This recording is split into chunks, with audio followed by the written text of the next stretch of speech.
मैं हमेशा ये चिल्ला के बोलता हूँ कि सिर्फ एनसीईआरटी पढ़ो, एनसीईआरटी के बाहर का एक भी एग्जांपल, एक भी रिएक्शन कुछ भी याद करने की जरूरत। ऑर्गेनिक ज़्यादा से ज़्यादा 3 घंटे 4 घंटे पढ़ाई है और इनऑर्गेनिक ज़्यादा 3 4 घंटे पढ़ाई थी, छोटे वीडियोस मैंने बनाए थे, उसमें सब ये चीज़ मैंने डिस्कस करी हुई। जब मैं पढ़ाता हूँ, तो वहाँ पे हाइड्राइड को एक साथ डिस्कस करता हूँ, ऑक्साइड को एक साथ डिस्कस करता हूँ, ठीक है, आप जो एसिड को एक साथ डिस्कस करता हूँ, हाइड्राइड को एक साथ डिस्कस करता हूँ, नाइट्राइड को एक साथ डिस्कस, ये सारी चीज़ें मैंने बहुत अच्छे से all oxidation reaction organic chemistry में जो भी बनाई थी उसमें समझाई थी। फिर से चीज़ें मैं पढ़ाऊंगा, फिर से पढ़ा दूंगा सारी चीज़ें और अच्छे से मॉडिफिकेशन करके। उसमें यही चीज़ कोशिश कर रहा था कि मतलब कौन सा चीज़ मैं कवर कर दूं जो कि मतलब आपके ज़्यादा इंपॉर्टेंट है, जो आपके ज़्यादा काम की चीज़। सिर्फ मैंने क्वांटम नंबर वीडियो बनाया था। आप ये देखो, ये क्वेश्चन क्वांटम नंबर से आ गया, वो डिस्कस कर सकते हैं ट्रायंगल डायक्राइड में, है ना, लेकिन आएगा वही क्वेश्चन, आएगा वही एग्जांपल जो एनसीईआरटी में दिया। ये भी नहीं कि हम चलो C5H12 का पूछ लें, हम C4H10 का पूछ लें, हम इससे बड़ा कोई मॉलिक्यूल ले लें, वही चीज़ थी जो एनसीईआरटी में दी हुई है। जबकि मैं थ्योरी कवर कर रहा था, थ्योरी कवर करते मैंने ये चीज़ कराई, ये चारों रिएक्शन मैंने ऑर्गेनिक सीरीज में कराई हुई है। बहुत ज़्यादा मैंने नहीं कराया हुआ, लेकिन जितना कराया हुआ आप ये देखो उससे कितनी चीज़ें मैच कर रही है ना। तो मैं लास्ट टाइम में जब मैं कर रहा था मुझे पता था इस चीज़ की इंपॉर्टेंस है, अच्छे से लेक्चर में समझाया हुआ है। केमिस्ट्री वाली जो मैंने लेक्चर दी हुई उसमें अच्छे से समझा, कितना ज़्यादा इसमें मैंने एम्फसाइज करके बताया था मैं जानता हूँ, क्योंकि ये जो फार्मूला मैंने आपको दिया था, ये जो फार्मूला मैंने दिया था, ये मैंने अपने घर का बनाया हुआ फार्मूला दिया। ये फार्मूला मैंने बनाया, क्योंकि जब मैं एनसीईआरटी थ्योरेटिकल आपको पढ़ा रहा था तो मेरा यही होता था कि आप सारी थ्योरी लेके जाओ, या फिर जो एग्जांपल यहाँ पे दिए हुए हैं वही एग्जांपल आपके एनसीईआरटी में दिए हुए हैं। इतनी ज़्यादा एम्फसाइज करके मैं चीज़ बताया हूँ, मैं ही जानता हूँ, है ना। ये क्वेश्चन शायद अब तक नहीं पूछा था, लेकिन फिर भी मैंने इसको बहुत एम्फसाइज करके बताया हुआ था, क्योंकि ये चीज़ मुझे इंपॉर्टेंट लगी। मैं इतनी अच्छे से एम्फसाइज करता, जब मैं ये क्वेश्चन देखा मैं खुश हो गया, मैं अभी तो नहीं पूछा था और मैंने इसको नोटिस करके क्वेश्चन कराया हुआ था लोगों को।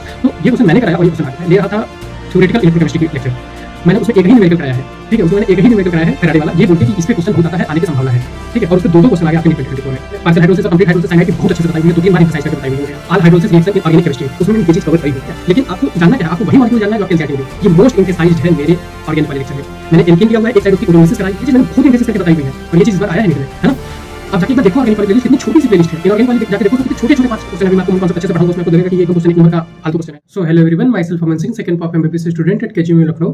तो यहाँ पे आज वाली वीडियो में हम लोग ये देखेंगे कि जितने भी अपने नीट 2024 में क्वेश्चंस आए हुए हैं, है ना, वो एनसीईआरटी से ही आए हुए हैं, ठीक है। केमिस्ट्री के एनालिसिस में करने जा रहा हूँ, ठीक है। खोजने में थोड़ा सा टाइम लगता है, तो वो टाइम लगा, है ना।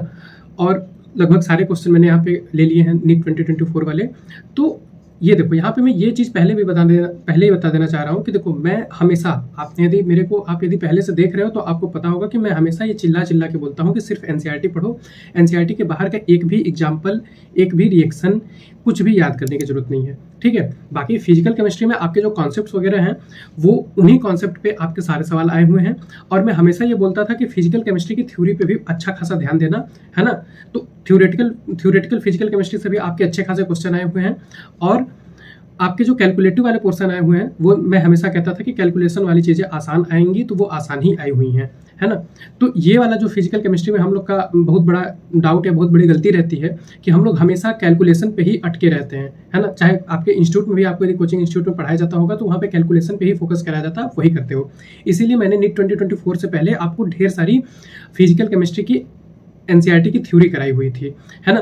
तो उससे भी मतलब कि उससे भी क्वेश्चन आए हुए हैं। तो मिला जुला के बात यही निकल के आती है कि आपको सिर्फ चीज़ें एनसीईआरटी की पढ़ के जानी है और थ्योरी पे भी उतना ही फोकस रखना है जितना आप मतलब कि जितना कि आप अपने कैलकुलेटिव पोर्शन पे रखते हो, ठीक है। तो यही कुल मिला जुला की बात है, ठीक है। तो आज यहाँ पे मैंने देखो अपने पेपर ले लिए हुए हैं, ठीक है, पेपर है अपने पास, और उसके साथ साथ मैंने एनसीईआरटी भी खोल के रखी हुई है। तो यहाँ पे हम लोग देखेंगे कि मतलब कि कैसे क्वेश्चन को अप्रोच करना है, वो सभी चीज़ें थोड़ी बहुत यहाँ पे डिस्कस होंगी। उसके अलावा आपको ये मैं बताना चाहूँगा, आपको ये अश्योर कराना चाहूँगा कि सारी चीज़ें एनसीईआरटी से ही आती हैं, है ना। तो ये चीज़ मैं हमेशा बोलता था कि एनसीईआरटी पढ़ो, प्रीवियस ईयर क्वेश्चन पढ़ो, ठीक है। अभी भी आप मेरे कुछ वीडियोस देख रहे हो, यदि जो मैं आपको बता रहा हूँ कि आपको कैसे प्रोसीड करना है नीट 2025 के लिए, तो वहाँ पे भी मैं इन्हीं चीज़ों को फोकस कर रहा हूँ कि फिजिक्स में आपको सिर्फ लेक्चर देखने हैं, नोट्स बनाने हैं।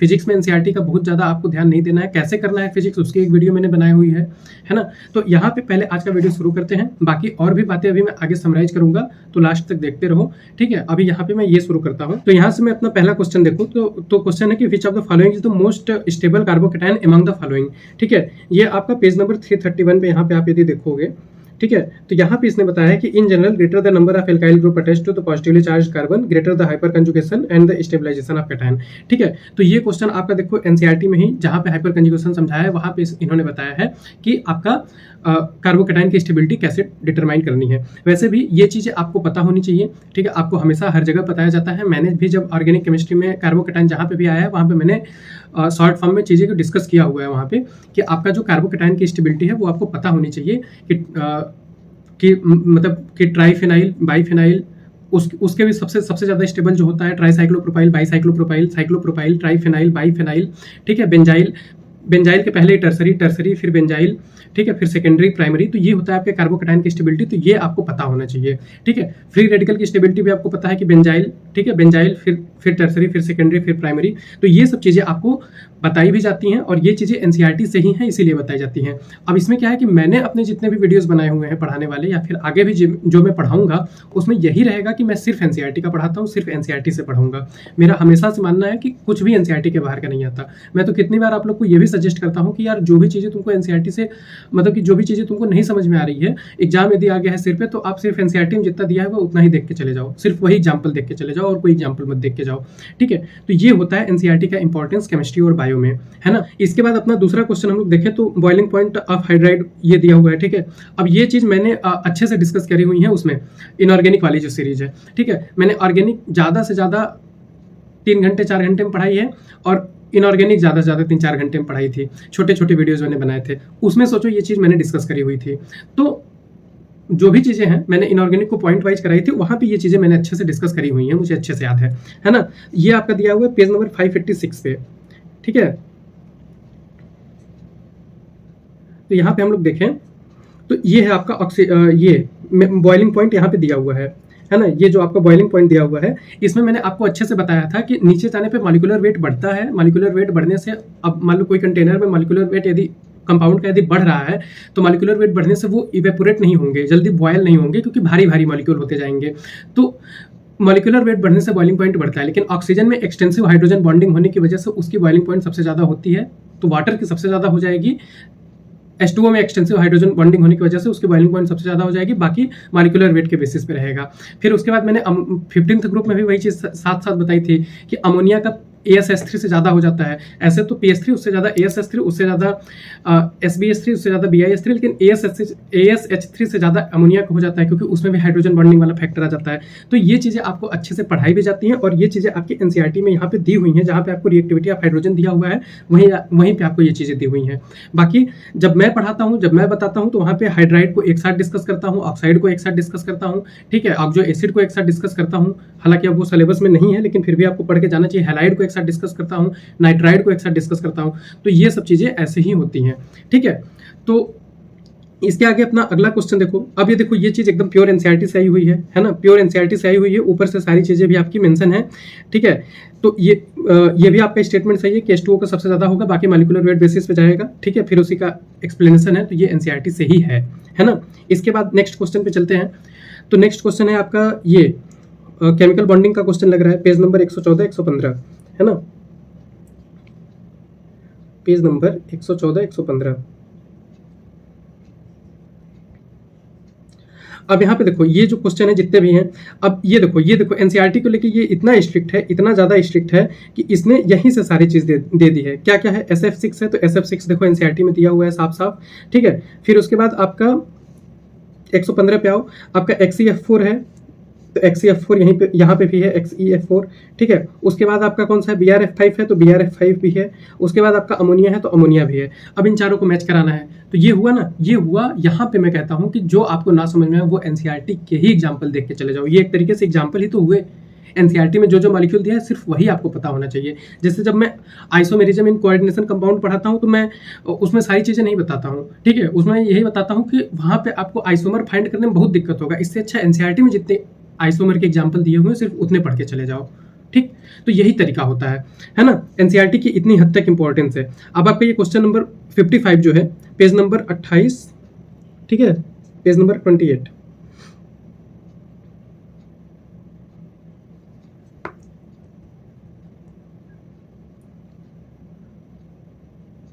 ठीक है, तो ये वाला जो क्वेश्चन है आपका एग्जाम्पल नंबर 1.28, यहाँ पे क्या है, वही है कि ये आपने यदि क्वेश्चन सॉल्व करी हुई है कि which of the following has the largest number of atoms, तो ये भी आपका क्वेश्चन आराम से सॉल्व हो जाएगा, highest number of helium atoms in, है ना। वैसे भी ये मोल कॉन्सेप्ट का सबसे बेसिक क्वेश्चन है। यहाँ पे ये देखो कि क्या मोल कॉन्सेप्ट में इससे आसान क्वेश्चन बन सकता है। मोल कॉन्सेप्ट में सबसे पहले यही सिखाया जाता है कि आपको given number of particle divided by Avogadro number, आपको नंबर ऑफ मोल्स पता चल जाएंगे। ठीक है, तो मोल दिया है तो क्या आप यहाँ से नहीं जा सकते हो नंबर ऑफ पार्टिकल्स पे, आराम से जा सकते हो। तो ये देखो फिजिकल केमिस्ट्री से आसानी सवाल आते हैं, है ना। उसके बाद देखो identify the correct reagent that would bring about the following transformation. ठीक है, अब ये आपका अल्कोहल वाले चैप्टर में दिया होगा। ठीक है, BH3H2O2 ये वाला आपका ऑप्शन है, ये आपका हाइड्रोबोरेशन ऑक्सीडेशन में दिया हुआ है। तो आप एनसीईआरटी में जाके देखो, इनफैक्ट मैं आपको दिखाई देता हूँ, पेज नंबर 330, तो यहाँ पे देखो ये है आपका हाइड्रोकोरेशन ऑक्सीडेशन वाले में। हाइड्रोकोरेशन ऑक्सीडेशन वाले में आपको आराम से दिया हुआ है चीज़ें, ठीक है, कि BH3 रिएक्ट करेगा। तो ये वाला रिएक्शन हाइड्रोकोरेशन ऑक्सीडेशन है। फिर उसके बाद अगले स्टेप पे आपको अल्कोहल से एल्डिहाइड बनाना है, ठीक है, PCC यूज करेंगे। अब ये चीज़ मैंने जब ऑर्गेनिक आपको पढ़ाई तो वहाँ पे बहुत अच्छे से डिस्कस किया हुआ है कि जब आपको रिएक्शन एल्डिहाइड तक ही रोकनी हो तो आप PCC यूज करोगे, CrO3 यूज करोगे, माइल्ड ऑक्सीडाइजिंग एजेंट यूज करोगे। क्योंकि यदि स्ट्रॉन्ग ऑक्सीडाइजिंग एजेंट यूज करोगे तो आपका अल्कोहल एल्डिहाइड से कन्वर्ट होकर सीधे किस में चला जाएगा, एसिड में चला जाएगा। तो ये सारी चीज़ें मैंने बहुत अच्छे से all oxidation reaction of organic chemistry वाली जो वीडियो बनाई थी उसमें समझाई थी। फिर से चीज़ें मैं पढ़ाऊंगा, फिर से पढ़ा दूंगा सारी चीज़ें और अच्छे से मॉडिफिकेशन करके, है ना।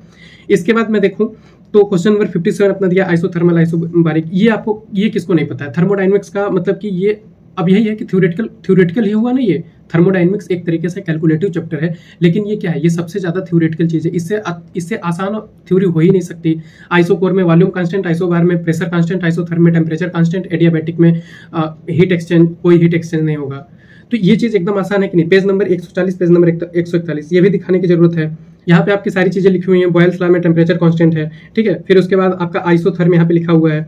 आइसोथर्म लिखा हुआ है कि आइसोथर्म में आपका टेम्परेचर कांस्टेंट है ना। बॉयल्स लॉ में ही आइसोथर्म होता है, मतलब वही बात है, ठीक है। फिर उसके आगे आपका चार्ल्स लॉ है। चार्ल्स लॉ में वॉल्यूम कांस्टेंट होता है, उसको क्या बोलते हैं, आइसोकोर बोलते हैं, ठीक है। फिर आगे आप आओगे गे-लुसाक लॉ में, उसमें प्रेशर टेम्परेचर रिलेशनशिप है। गे-लुसाक लॉ में वॉल्यूम कांस्टेंट है, इसको आइसोकोर बोलेंगे, ठीक है। चार्ल्स लॉ आपका क्या होता है, प्रेशर वाला कांस्टेंट ना, प्रेशर कांस्टेंट होता है। तो ये सारी चीजें हैं आपकी। तो ये एकदम आसान क्वेश्चन हो सकता है मैचिंग का, ठीक है, कि आइसोथर्म, आइसोकोर, आइसोबार, एडियाबैटिक, ठीक है। कितना आसान क्वेश्चन है, ठीक है। एक तरीके से थ्योरी भी है, जो मैं बार बार बोलता हूँ, एनसीईआरटी से है ना। थ्योरी भी है, एनसीईआरटी से है, कोई न्यूमेरिकल नहीं है और एकदम आसान क्वेश्चन है, ठीक।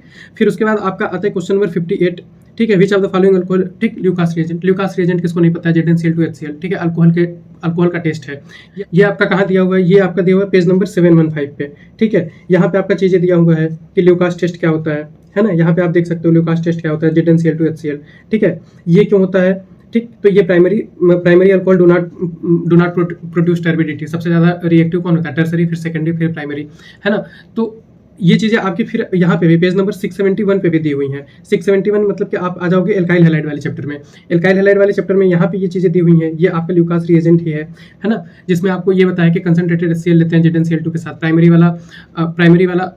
में ZnCl2 नहीं लेना होता है और टर्सरी वाला इतना ज्यादा रिएक्टिव होता है कि उसमें नहीं लेना होता है। तो ये सारी चीजें आपकी एकदम प्योर एनसीईआरटी से है, बस उसी को क्वेश्चन के फॉर्मेट में कर दिया गया है ना।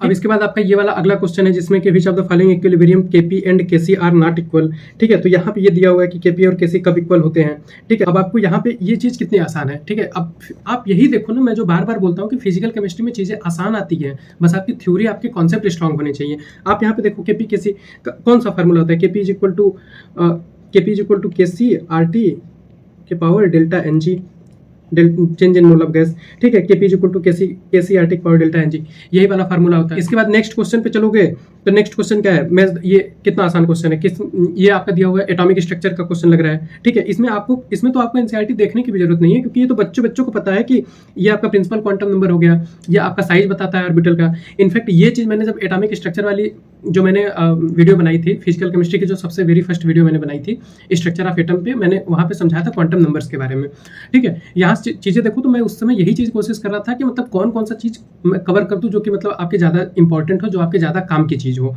है कि नहीं। तो उसमें मैंने स्ट्रक्चर ऑफ एटम पे मैंने पूरा वीडियो नहीं बनाया था, ठीक, सिर्फ मैंने क्वांटम नंबर पे वीडियो बनाया था। अब आप ये देखो, ये क्वेश्चन भी क्वांटम नंबर से आ गया, है ना। वहां पे मैंने बहुत अच्छे से आपको फील कराया है कि प्रिंसिपल क्वांटम नंबर क्या होता है, एजीमुथल क्यों आया नोन में, मैग्नेटिक क्यों आया, है ना। प्रिंसिपल आया साइज बताने के लिए, एजीमुथल आया ऑर्बिटल को डिस्कस करने के लिए, मैग्नेटिक आया ऑर्बिटल के ओरिएंटेशन को बताने के लिए कि एक्स में है कि वाई में है कि जेड में है, ठीक है। स्पिन क्वांटम नंबर इलेक्ट्रॉन की पोजीशन, इलेक्ट्रॉन के बारे में बताने के लिए आया। तो वही है, एन है, एल है, एम है, ठीक है, एम है, एस है, स्पिन क्वांटम नंबर। ये चीज आपके पेज नंबर 55 पे दी हुई है ना। ये चीज आपकी पेज नंबर 55 पे दी हुई है यहाँ पे कि ये आपका एजीमुथल क्वांटम नंबर हो गया। एजीमुथल क्वांटम नंबर ये किसके बारे में बताता है, तो azimuthal quantum number 3D dimension shape बताता है, ठीक है। प्रिंसिपल क्वांटम नंबर साइज बताता है, उसके बाद मैग्नेटिक क्वांटम नंबर ओरिएंटेशन बताता है, उसके बाद स्पिन क्वांटम नंबर आपको पता है इलेक्ट्रॉन का अप स्पिन डाउन स्पिन बताता है। तो ये हो गया प्योर एनसीईआरटी से क्वेश्चन, है ना। इसके अलावा आप एटॉमिक स्ट्रक्चर वाला वीडियो देखोगे, यदि आपको क्वांटम नंबर के बारे में मतलब कि थोड़ा भी डाउट है, इमेजिन नहीं हो पा रहा है, उतने क्वांटम लेवल पे आपकी इमेजिनेशन नहीं काम कर पा रही है, तो एक बार जरूर से वो वाला वीडियो देखो, आपको पता चलेगा कितने अच्छे से मैंने एक्सप्लेन किया हुआ है वहाँ पे क्वांटम नंबर को, और उससे रिलेटेड कितने अच्छे प्रॉब्लम्स बनाए जा सकते हैं और उनको कितनी आसानी से सॉल्व किया जा सकता है कि नहीं। इसके बाद आपका ये रिएक्शन है कि aniline does not undergo Friedel craft alkylation reaction. इसमें क्या है कि आपका पेज नंबर 780 पे देखो, aniline does not undergo Friedel craft reaction. ठीक है, कौन कौन से एनिलीन हो गए, कार्बोक्सिलिक एसिड हो गए, ठीक है, बेंजीन के ऊपर यदि COOH है वो भी नहीं देता है। तो ये लोग फ्रीडल क्राफ्ट एल्काइलेशन नहीं देते हैं। ये सारी चीजें एनसीईआरटी में लिखी हुई हैं, ये सारी चीजें मैंने भी ऑर्गेनिक वाले लेक्चर में बताई हुई हैं आपको, है ना। फिर उसके बाद aniline can not be prepared through Gabriel synthesis. Gabriel synthesis आपका अमीन के प्रिपरेशन में दिया हुआ है ना, गिब्रेल थैलामाइड सिंथेसिस और आपका हॉफमैन ब्रोमाइड।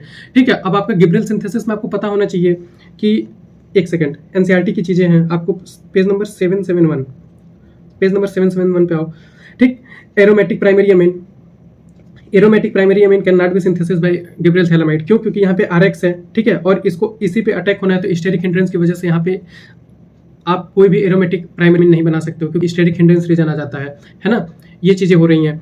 फिर उसके बाद आपको हाफमैन ब्रोमाइड में ये छोटी छोटी चीजें पता होनी चाहिए कि एक कार्बन लेस का बनता है, ठीक है। फिर उसके बाद आपको ये चीजें पता होनी चाहिए, यहाँ पे आगे आपका जब रिएक्शन में जाओगे तो यहाँ पे दी हुई है कि कार्बेल अमीन में एलिफेटिक और एलिफेटिक एरोमेटिक प्राइमरी अमीन, ठीक है, सिर्फ ये रिएक्शन ये देते हैं, एलिफेटिक एंड एरोमेटिक प्राइमरी अमीन। तो ये सारी चीजें हैं, प्योर एनसीईआरटी से सारी चीजें आपसे पूछी गई हैं। अब ये दोनों स्टेटमेंट आपके प्योर एनसीईआरटी से हैं, तो आपको पता होना चाहिए, ठीक है। तो ये है इंपॉर्टेंस ऑफ एनसीईआरटी। अब इसके बाद हम लोग चले अपने अगले क्वेश्चन पे। तो intramolecular hydrogen bonding is present in, अब ये आपका केमिकल बॉन्डिंग में सबसे लास्ट में जो इंट्रामोलिकुलर हाइड्रोजन बॉन्डिंग दिया हुआ है, ठीक है। इसका आंसर है आपका ये बेंजीन के साथ आपका NO2 है और OH है, ठीक है। इसमें इंट्रामोलिकुलर हाइड्रोजन बॉन्डिंग होती है ऑक्सीजन और हाइड्रोजन के बीच में, और ये एनसीईआरटी में सिर्फ एकमात्र एग्जाम्पल दिया है, सिर्फ वही उतना दिया हुआ है ना। आप इसको पेज नंबर 132 पे देख सकते हो, आप इसको पेज नंबर 132 पे देख सकते हो, ठीक।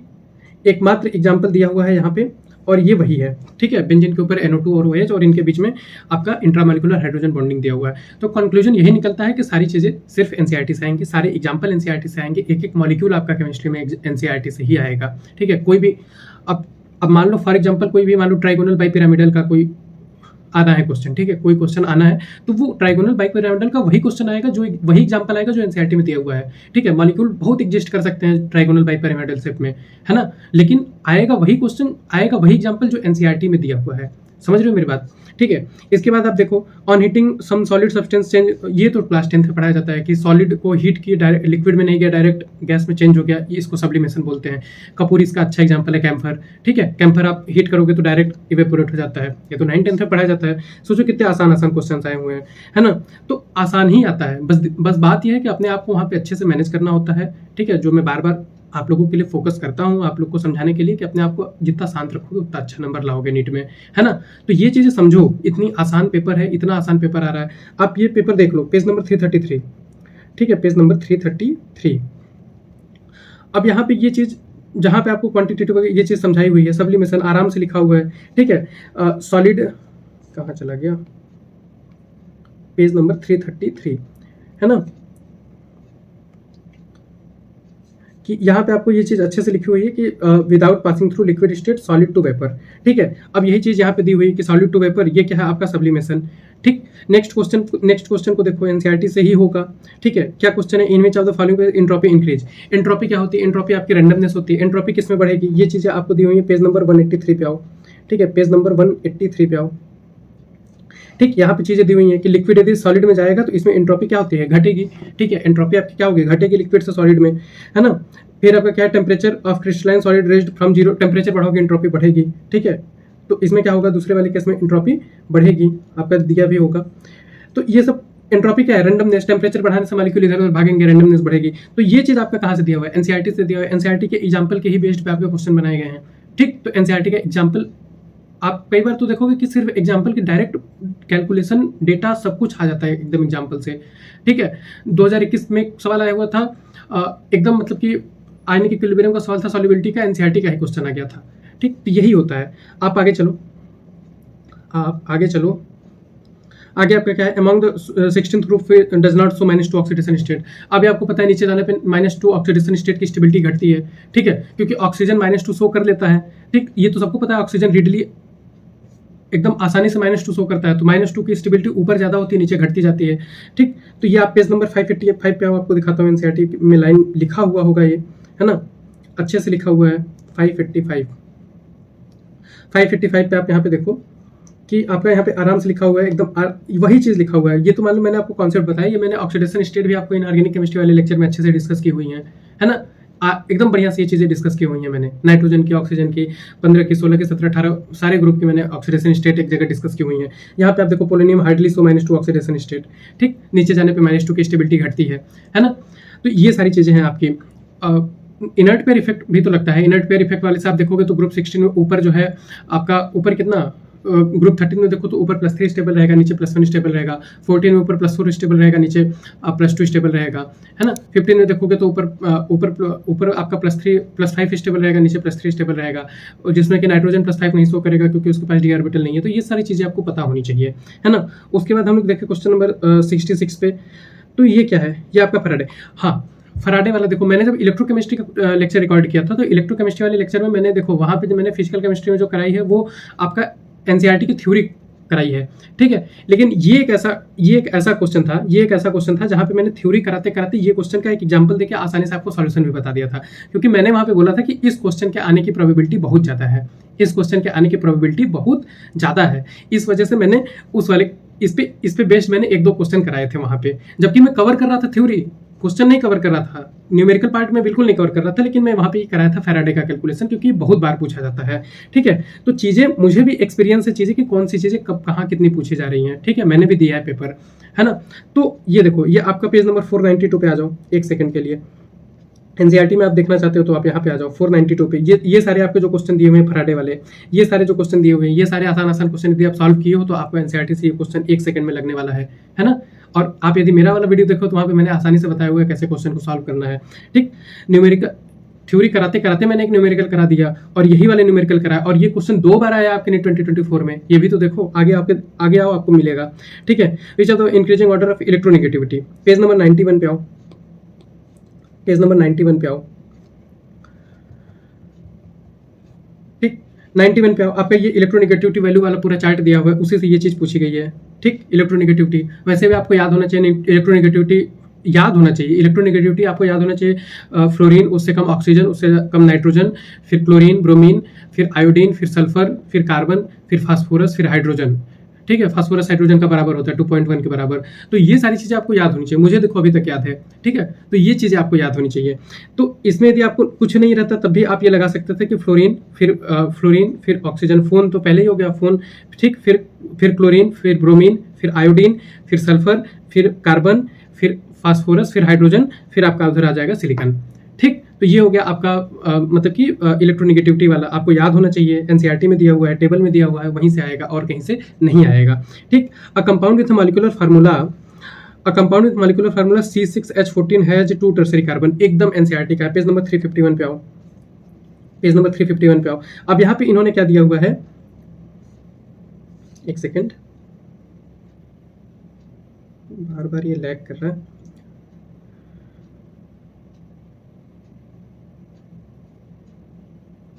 ठीक। पेज नंबर 351 पे आओ। स्ट्रक्चर ऑफ द चेन है C6H14 एंड C6H14। अब देखो C6H14, इन्होंने यदि C6H14 के आइसोमर में टर्सरी कार्बन पूछा है तो वो ये भी नहीं किए कि हम चलो C5H12 का पूछ लें, हम C4H10 का पूछ लें, हम इससे बड़ा कोई मॉलिक्यूल ले लें। वही चीज़ दी जो एनसीईआरटी में दी हुई है ना, वही चीज़ दी जो एनसीईआरटी में दी हुई है। N-हेक्सेन 2 मिथाइल पेंटेन, ठीक है, क्या है 2 methyl pentane, 2,3 dimethyl butane, 2,3 dimethyl butane, 2,2 dimethyl butane, 2,2 dimethyl butane, 2 methyl pentane, 2 methyl pentane.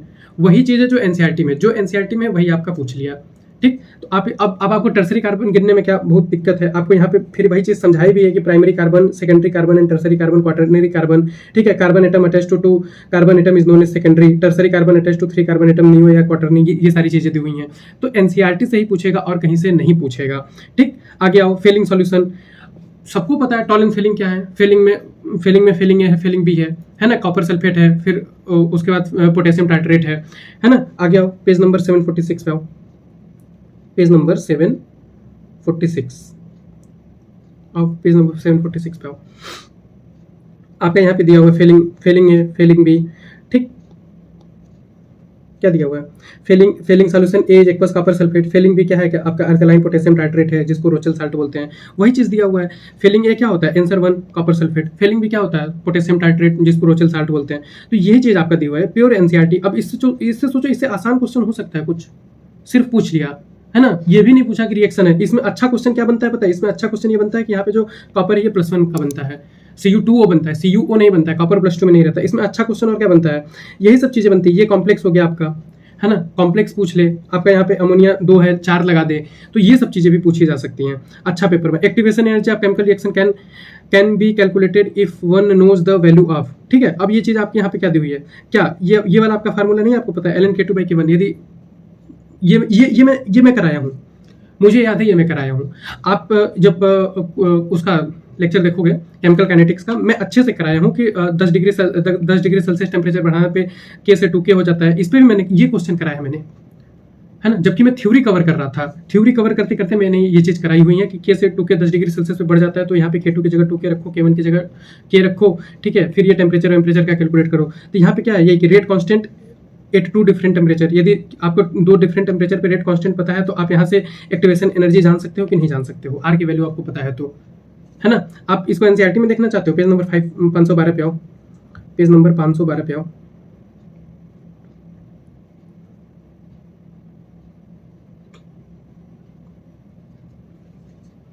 ठीक है, आप पेज नंबर 512 पे आओ। यहाँ पे आपकी ये चीज़ लिखी हुई है, ln k = -EA/RT, ठीक है। ये चीज़ें आपकी लिखी हुई हैं, ठीक।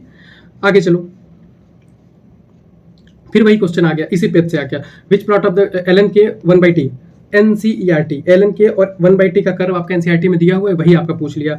ये है आपका आंसर 4, है ना, प्योर एनसीईआरटी। और ये चीज़ मैं कराया हूँ उसमें, ये चीज़ मैं उसमें कराया हूँ अच्छे से, y = mx + c समझा के कराया हूँ, ठीक है। y = mx + c, -c होगा तो निगेटिव, मतलब कि आपका स्लोप आएगा, है ना। ये चीज़ मैं अच्छे से समझाया हूँ। फिर उसके बाद 71 के बाद आ जाओ 72 आपका क्या है कि ये है आपका, इसमें आपका क्या क्या है, रिएजेंट के साथ मैच करना है प्रोडक्ट। ये चारों रिएक्शन मैंने ऑर्गेनिक सीरीज में कराई हुई हैं, बहुत ज़्यादा मैंने नहीं कराया हुआ है, लेकिन जितना कराया हुआ आप ये देखो उसमें से कितनी चीज़ें मैच कर रही हैं, है ना। तो मैं लास्ट टाइम में जब मैं करा रहा था मुझे पता था इस चीज़ की इतनी इंपॉर्टेंस है, ये चीज़ इतना इंपॉर्टेंट है, इसीलिए मैं उन चीज़ों को कराया, ठीक है। मैं टॉपिक वाइज लेके आता था इनऑर्गेनिक केमिस्ट्री, एक वीडियो में 4 टॉपिक डिस्कस कर दिया, एक वीडियो में 2 टॉपिक डिस्कस कर दिया, एक वीडियो में 3 टॉपिक डिस्कस कर दिया, ऐसे ज़्यादा नहीं, 8 वीडियो 6 वीडियो बनाए थे। और फिर उसके बाद ऑर्गेनिक केमिस्ट्री में मैंने 8-10 वीडियो बनाए थे, है ना, उससे भी कम बनाए थे। फिर 2-3 वीडियो एक साथ कंबाइन करके चीज़ें आपको याद कराई थी। आप ये चारों रिएक्शन मैंने कवर कराए हुए हैं। एनहाइड्रस AlCl3 के साथ ये फ्रीडल-क्राफ्ट एसाइलेशन रिएक्शन है, ये CrO3 के साथ माइंड ऑक्सीडाइजिंग एजेंट है, एल्डिहाइड तक लेके जाएगा, एसिड तक नहीं लेके जाएगा। KMnO4 या फिर KOH के साथ हीट करेंगे तो क्या होगा, मतलब कि स्ट्रॉन्ग ऑक्सीडाइजिंग एजेंट है। ओजोन के साथ जिंक वाटर ओजोनोलिसिस कराएंगे तो ओजोनोलिसिस की क्या औकात है, वो आपको डबल बॉन्ड को ब्रेक करेगा, एल्डिहाइड या कीटोन या बोथ तक लेके जाएगा। KMnO4 उसको तोड़ के एसिड या CO2 बनाएगा, ठीक है। तो ये चीज़ें हैं, ये चीज़ मैं अच्छे से कराया हूँ, मुझे अच्छे से याद है। उसके बाद आओ, अब इसमें भी आप देखना चाहते हो, नहीं मैं नहीं दिखाऊंगा, मैं वही कराता हूँ जो एनसीईआरटी में है, और यदि मैं कराया हूँ तो ये चीज़ें एनसीईआरटी की है, इतना मानो, ठीक है। हर जगह 4 रिएक्शन 4 जगह बिखरी होगी, कौन पेज पलटने जाए, ठीक है। इधर आओ, the compound which undergo SN1 reaction with the fastest rate, ये मैं अच्छे से कराया हूँ। SN1 कौन फास्टेस्ट रेट से जाएगा, ठीक है। SN1 में कार्बोकैटायन का फॉर्मेशन होता है, ठीक है। फिर जिसमें ज़्यादा स्टेबल कार्बोकैटायन बनेगा वो ज़्यादा तेज से जाएगा। SN2 में हिंड्रेंस होता है, स्टेरिक हिंड्रेंस का रीजन होता है, तो जो जिसमें कम हिंड्रेंस होगा वो ज़्यादा तेज से जाएगा, जैसे कि प्राइमरी कार्बोकैटायन जिसमें बनेगा, और SN1 जिसमें टर्सरी कार्बोकैटायन बनेगा। ये चीज़ मैंने अच्छे से समझाई हुई है। आप इसको देखना चाहते हो, आओ पेज नंबर 304 पे आओ, पेज नंबर 304 यानी कि इस वाले में होगा ना। अब इसमें पेज पलटना पड़ेगा,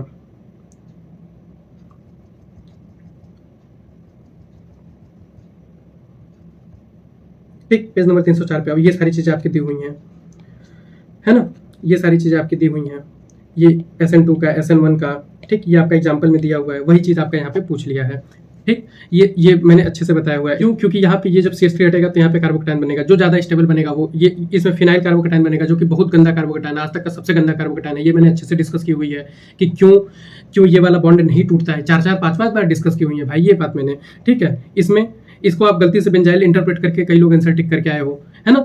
आगे चलो, विच of the following is not redox reaction. अब आओ, अब ये चीज़ आप देख लो, पेज नंबर 270, पेज नंबर 270, ठीक है। ऐसे नहीं, पेज नंबर 270 पे और पेज नंबर 267, तो ये उसका पेज होगा बुक का। ठीक, आप पेज नंबर 267 पे देखो कौन सा रिएक्शन है आपका, ये वाला रिएक्शन है आपका H2 प्लस Cl2 से 2HCl, H2 प्लस Cl2 से 2HCl, एनसीईआरटी का रिएक्शन आपको दिखा। ठीक, इसके बाद आपका क्या है, पेज नंबर 270 पे आओ। ठीक, पेज नंबर आप आ जाओ 270 पे, आपको दिखेगा यहाँ पे कौन कौन सा, BaCl2 वाला भी आपको यहाँ पे दिख जाएगा। ठीक, खोजो कहाँ पे दिया हुआ है, रुको, जिंक प्लस CuSO4, ये आपको यहाँ पे दिख गया, CuSO4 प्लस जिंक। ठीक, फिर उसके बाद BaCl2 वाला कहाँ पे दिया हुआ है, तो सारी चीज़ें आपकी एनसीईआरटी में दी हुई हैं। ठीक है, अब मैं इसको खोजने नहीं जा रहा हूँ, BaCl2 वाला भी इधर ही कहीं दिया होगा, है ना। तो सारे रिएक्शन आपके एनसीईआरटी में दिए हुए हैं, आप उसी में से बता सकते हो कौन रेडॉक्स है कौन नहीं रेडॉक्स है।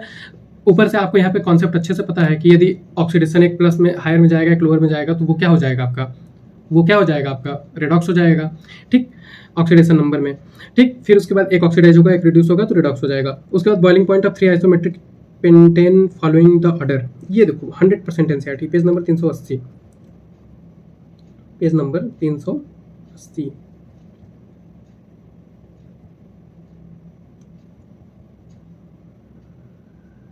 ये देखो boiling point of the different alkane given in the table. ठीक, टेबल के अलावा ऊपर से देखो इसने पेंटेन लिया है, 2 मिथाइल ब्यूटेन लिया है। ठीक है, 2 मिथाइल ब्यूटेन आपका क्या हो जाएगा, इसमें से आइसोपेंटेन ही हो जाएगा, 2 डाई मिथाइल वाला क्या हो जाएगा, नियो हो जाएगा, नियो पेंटेन। तो वही सारी चीजें आपको पूछी गई हैं। ठीक, फिर उसके बाद इसने पूछा है कि व्हेन ब्रांचिंग इंक्रीज, ब्रांचिंग बढ़ेगा तो molecule attend the shape of sphere, जिससे कि वो कम कॉन्टेक्ट में आएगा, which result in the spherical molecule by the lowering boiling point. ये आपका एनसीईआरटी में आराम से यहाँ पे बॉइलिंग पॉइंट में समझाया हुआ है, इधर ही कहीं। ठीक, इधर ही कहीं इसने समझाया हुआ है अच्छे से कि बॉइलिंग पॉइंट जब ब्रांचिंग बढ़ती जाती है तो वो स्फेरिकल शेप में आता जाता है। ठीक, ज़्यादा मतलब कि ब्रांचिंग नहीं रहेगी, लीनियर मॉलिक्यूल रहेंगे तो एक दूसरे में उलझे रहेंगे। ठीक, ब्रांचिंग हो जाएगी, मान लो कोई है तो ब्रांचिंग यदि हो गई तो ये एक तरीके से स्फेरिकल शेप ले लेता है, तो इसकी बॉइलिंग पॉइंट कम हो जाती है क्योंकि एक अपने में खुश है, ये धीरे से उड़ जाएगा, है ना। इसको जब आप हीट करोगे तो बॉइलिंग पॉइंट इसकी कम हो जाएगी। तो ये सारी चीज़ें आपको समझाई भी जाती हैं, ये सारी चीज़ें एनसीईआरटी की ही हैं। उसके बाद ये आपका जो है CONH3 प्लस COF6 प्लस, ये आपका 653 पेज नंबर पे आओ, है ना, 653 पे आओ।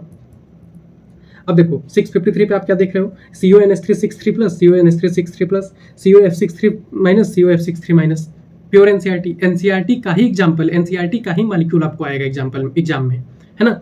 इसमें देखो CONH3 ये क्या है, ऑक्टाहेड्रल डायामैग्नेटिक, ऑक्टाहेड्रल। ठीक, फिर उसके बाद ये मैग्नेटिक नेचर में अंतर है क्योंकि ये वाला ऑक्टाहेड्रल डायामैग्नेटिक है और ये वाला आपका क्या है, ये वाला आपका क्या है, पैरामैग्नेटिक ऑक्टाहेड्रल है। ठीक, तो आप सिर्फ एनसीईआरटी के ही एग्जाम्पल की प्रैक्टिस करके जाओ। ठीक, आप जो वीबीटी और सीएफटी किए हो, वीबीटी सीएफटी में आप दुनिया भर के हजारों मॉलिक्यूल का मत निकाल के जाओ, एनसीईआरटी में जितने मॉलिक्यूल दिए बस उनका ही निकाल के जाओ, कितनी आसान हो जाएगी चीजें, है ना। आगे चलो, फिर ये आपका क्या दिया हुआ, मैचिंग दिया हुआ है, ये मैंने अच्छे से लेक्चर में समझाया हुआ है यार, एमओटी वाली जो मैंने लेक्चर ली हुई है उसमें अच्छे से समझाई हुई है, बहुत अच्छे से एमओटी मैंने वहाँ पे बताया है आपको, अच्छे से याद कराया लिथियम से नाइट्रोजन का, ऑक्सीजन फ्लोरीन नियॉन का। ठीक है, 2 केस होता है, एक में 1 लिथियम से नाइट्रोजन वाले में 2-1-2-1 है और ऑक्सीजन फ्लोरीन नियॉन में 1-2-2-1 करके ट्रिक आपको करके बताई है मैंने अच्छे से। ठीक, उसके बाद आपको पता है इथेन, फिर ये वाला अच्छा था, कार्बन मॉलिक्यूल C2, ये आपका प्रीवियस ईयर क्वेश्चन में भी आया है लगभग 2019 में, है ना। ये आपका 2019 में भी आया कि C2 में दोनों पाई बॉन्ड होते हैं, ये मैंने एमओटी के लेक्चर में आपको कराई हुई है, ये आपके एग्जाम में आ गया। और इथेन और इथाइन का तो आपको पता है 1 सिग्मा 2 पाई होते हैं इथाइन में 1 सिग्मा 1 पाई, इथेन में 1 सिग्मा, है ना। तो ये चीजें हैं आपकी।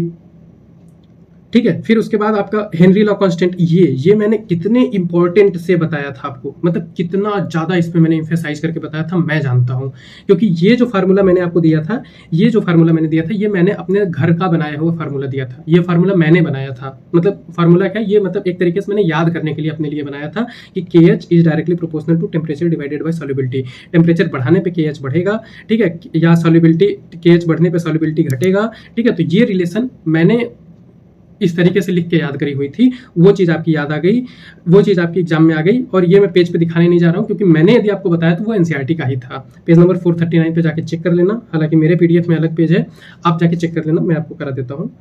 ठीक, पेज नंबर 439 गया ये।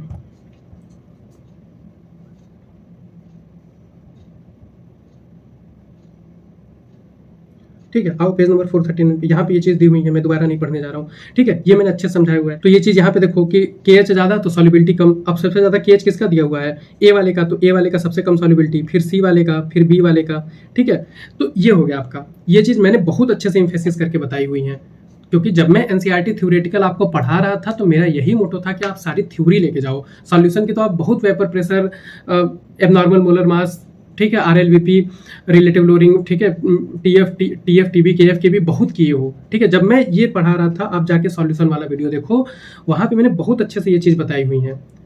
ठीक, वहाँ पे मैंने बहुत अच्छे से इन सारी चीज़ों को डिस्कस करी हुई हैं, है ना। तो ये है कि मैंने जो चीज़ पढ़ाई थी, देखो उसमें से कितनी चीज़ें आ गई। बहुत ज़्यादा मैंने नहीं पढ़ा है, मुश्किल से कितना पढ़ाया यार, 4 घंटे की ऑर्गेनिक, 4-5 घंटे इनऑर्गेनिक पढ़ाई है, 5-6 घंटे फिजिकल पढ़ाई है, 1-1 घंटे के फिजिकल केमिस्ट्री के थ्योरी वाले लेक्चर थे। हाँ, आगे आओ। The energy of electron in the ground state, ये चीज़ दिया हुआ है। अब एनर्जी वाला वो जो फार्मूला होता है, energy is equal to -13.6 Z² ठीक है, अब इसमें भी Z² को इधर ले लो तो 1/N1² - 1/N2²।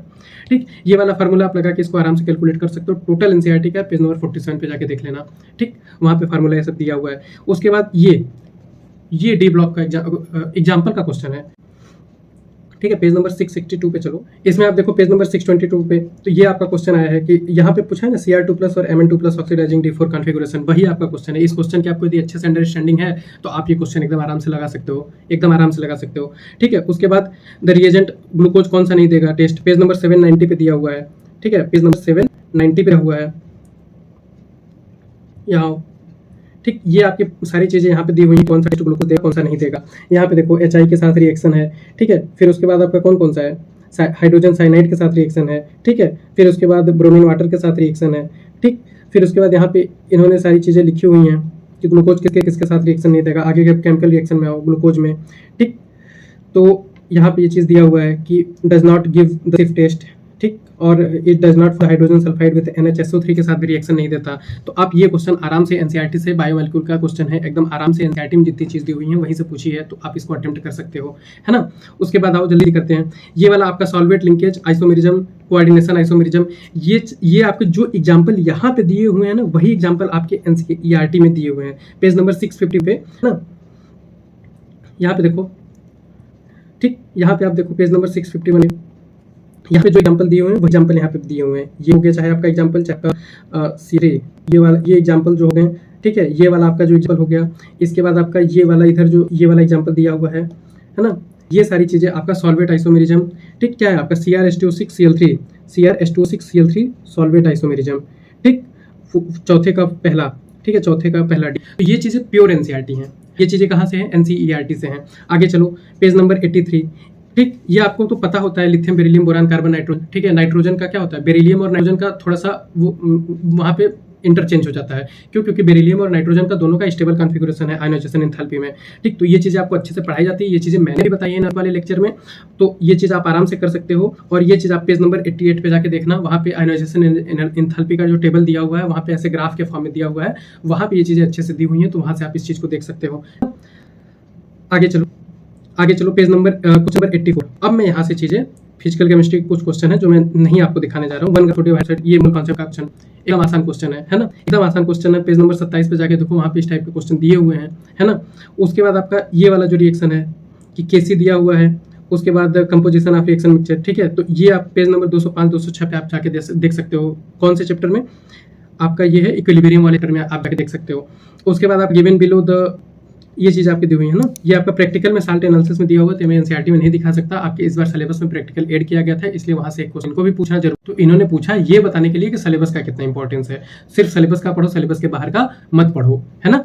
अब इसके बाद आपका क्वेश्चन नंबर 87। अब ये जो रिएक्शन, ये जो चीज़ है, ये मैं फिर से कहूँगा कि आपका जो PCl3 के साथ प्रोडक्ट बना है और जो PCl5 के साथ प्रोडक्ट बना है, ठीक है, ये मैं एकदम अच्छे से इतनी ज़्यादा इम्फेसिस करके मैं चीज़ बताया हूँ ना, मैं ही जानता हूँ। है ना। ये क्वेश्चन शायद अब तक नहीं पूछा था नीट में, लेकिन फिर भी मैंने इस पे बहुत इम्फेसाइज करके बताया हुआ था। क्यों? क्योंकि ये चीज़ मुझे इंपॉर्टेंट लगी थी, क्योंकि मैं कहा कि जब ये PCl3 और PCl5 एक ही टाइप की रिएक्शन देते हैं तो मैं पहले रिएक्शन ऐसे लिखता था, ROH से RCl बन गया, ठीक, उसके बाद मैं लिख दिया PCl3 या PCl5, दोनों से यही बनेगा, ठीक है। लेकिन ये क्वेश्चन मेरे नोटिस में क्यों आया था? क्योंकि इसका बाई प्रोडक्ट अलग था, इसका बाई प्रोडक्ट अलग था। इसका जो बाई प्रोडक्ट बनेगा वहाँ पे, यहाँ फास्फोरस का +3 है तो +3 वाला बनेगा, और यहाँ पे फास्फोरस का +5 है तो इसका बाई प्रोडक्ट यहाँ +5 वाला बनेगा, है ना। तो ये चीज़ मेरे को बहुत अच्छी लगी थी, और ये मैं इतने अच्छे से इम्फेसाइज किया था। जब मैं ये क्वेश्चन देखा तो मैं खुश हो गया। मैं कहा यार अभी तक नहीं पूछा था, और मैंने इसको नोटिस करके क्वेश्चन कराया हुआ था इन लोगों को, तो ये क्वेश्चन मैंने कराया और ये क्वेश्चन आ गया, ठीक है। तो ये मैंने बहुत अच्छे से इम्फेसाइज की हुई हैं। अब ये मैं जाके नहीं दिखा रहा हूँ, एल्काइल हैलाइड वाले चैप्टर में जाके देख सकते हो, कार्बोक्सिलिक एसिड वाले में जहाँ पे एसाइल क्लोराइड है वहाँ पे भी जाके ये रिएक्शन देख सकते हो। तो ये मैं बहुत अच्छे से कराया हूँ, मुझे पता है ना। तो ये आपका हो जाएगा। आप यहाँ पे देखना कि PCl3 है तो ए वाले में क्या बनेगा, आपका H3PO3 बनेगा ताकि +3 रहे, और PCl5 है तो आपका POCl3 रहेगा। आप मेरे वीडियो में जाके देखना, बहुत इम्फेसाइज की हुई है मैंने, ठीक है। और इसके आगे आओ, क्वेश्चन नंबर 88।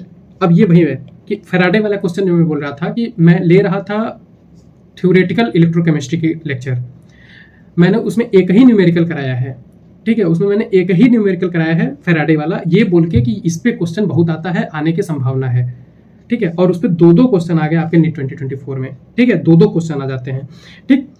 अब इसके बाद जो अपना अगला क्वेश्चन है, ये थोड़ा सा अच्छा क्वेश्चन था, वैसे भी मतलब आसान ही था। पाई इक्वल टू ICRT में आपको ये पता होना चाहिए कि पाई और सी के बीच में यदि प्लॉट करोगे तो y equal to mx plus C से आपका जो m आएगा वो RT के बराबर आएगा, जिसकी वैल्यू 25.73 दी हुई थी। तो यहाँ से आप टेम्परेचर निकाल सकते हो जो कि 310 केल्विन आता है, जो कि आपका 37 डिग्री सेल्सियस आपका आंसर दिया हुआ है, ठीक है। तो थोड़ा सा ये अच्छा क्वेश्चन मानूंगा मैं, ठीक है। और ये भी क्वेश्चन आपका NCERT से आराम से लग जाएगा। आपका formula pi equal to ICRT, I यहाँ पे मत लगाओ, पाई इक्वल टू CRT, जिसमें कि आप ये प्लॉट मतलब ड्रॉ करके आप ये क्वेश्चन आराम से सॉल्व कर सकते हो, ठीक है। क्वेश्चन नंबर 90 में क्या है, ये एकदम अच्छा क्वेश्चन है। ये मैंने पार्शियल हाइड्रोलिसिस और कंप्लीट हाइड्रोलिसिस साइनाइड की बहुत अच्छे से बताई हुई है, 2-3 बार एम्फसाइज करके बताई हुई है, मुझे याद है, ठीक है। उसके बाद NaOH Br2 से आप वो कराते हो हाफमैन ब्रोमाइड डिग्रेडेशन, जिसमें कि एक कार्बन वही CO निकल जाता है, ठीक है। अमाइड में से CO वाला ग्रुप निकल जाता है तो एक कार्बन लेस का कंपाउंड बनता है। NaCN वाला आप यहाँ पे देख सकते हो, ठीक है। ये आपका यहाँ पे दिया हुआ है, ठीक है। पार्शियल हाइड्रोलिसिस यहाँ पे दी हुई है, ठीक है। साइनाइड के पार्शियल हाइड्रोलिसिस से अमाइड बनता है। ये मैंने जो एक वीडियो बनाई हुई है ना कि all hydrolysis reaction in organic chemistry, उसमें मैंने ये चीज़ कवर करी हुई है, ठीक है। मैंने सारी हाइड्रोलिसिस रिएक्शन कवर करी हुई हैं, और उस तरीके से आपको अभी एक भी वीडियो नहीं मिलेगी जिसमें आपको हाइड्रोलिसिस रिएक्शन एक जगह करी गई हूँ, ठीक है। ऑक्सीडेशन एक जगह मैंने करी है, रिडक्शन एक जगह करी है, हाइड्रोलिसिस एक जगह करी है, ठीक है। फिर उसके बाद बीच बीच में आपको ESR सारी एक जगह मिल जाएगी। फिर एक वीडियो मैंने अच्छे से पढ़ाया हुआ है, उसमें ESR, NSR, EAR, NAR, ठीक है। ये सारी चीज़ें आपको अच्छे से बताई, सब्स्टिट्यूशन वर्सेस एलिमिनेशन बताई हुई हैं। तो मेरा पढ़ाने का तरीका मेरा अपना है, मैं NCERT की चीज़ें एक जगह कलेक्ट करके एक जगह कंडेंस करके आपको दिया हूँ, ठीक है। वो चीज़ें मैं आपको भविष्य में फिर से पढ़ाऊंगा, और अच्छे से पढ़ाऊंगा, और अच्छे से उसमें चीज़ों को नोटिस करके और अच्छा करके पढ़ाऊंगा, ठीक है। आगे देखो, तो ये आप देख सकते हो यहाँ पे इसका दिया हुआ है। फिर उसके बाद आपका पेज नंबर 753 771 पे आप यहाँ पे देख सकते हो, है ना।